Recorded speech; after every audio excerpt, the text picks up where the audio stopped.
NRM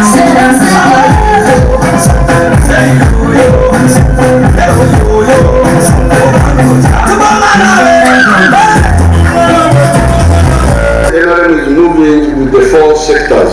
Everybody must join the money economy. Mukuru w'ihanga nagira ngo abanya-Uganda okuza kutunga sente kandi bakabona ekibaye ibiciro mu nshaho zabo nabo basa gukoresa emiringo ena iyo kubasa kwebikira sente erumunko buhinji hamwe n'oburisa obushubuzi ebyakarumagezi hamwe na teknolojia. All of the families must move into the money economy, work for the stomach but also the pocket. And the sectors are four.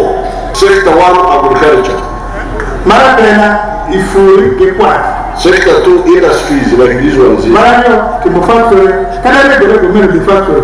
Sector 3, the services, hotels, transport. Marapena mimi ndio service paka ndio dukini into gimbasi into gilori into gihotel.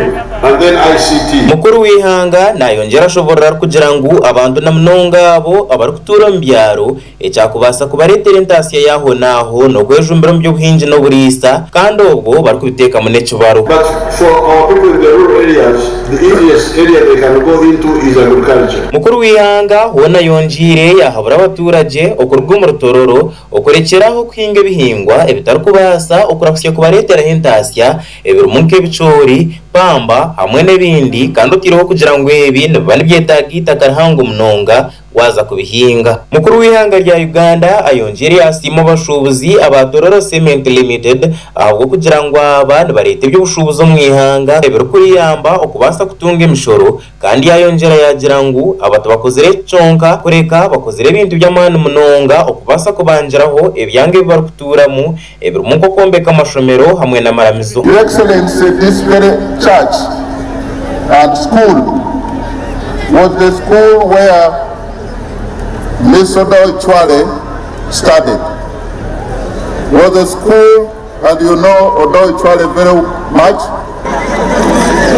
Your Excellency, we have Professor Okech Anton. Naranche kitako pereka paka ane.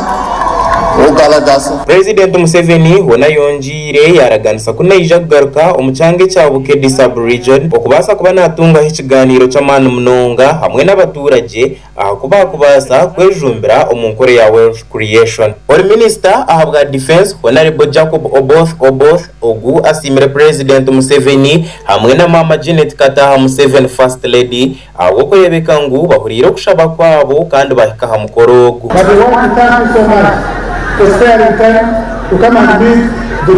Omukoro gugwetabirwa abantu nyamwinji abaramunka aba minister abanyishengero hamwe n'abandi nyamwinji.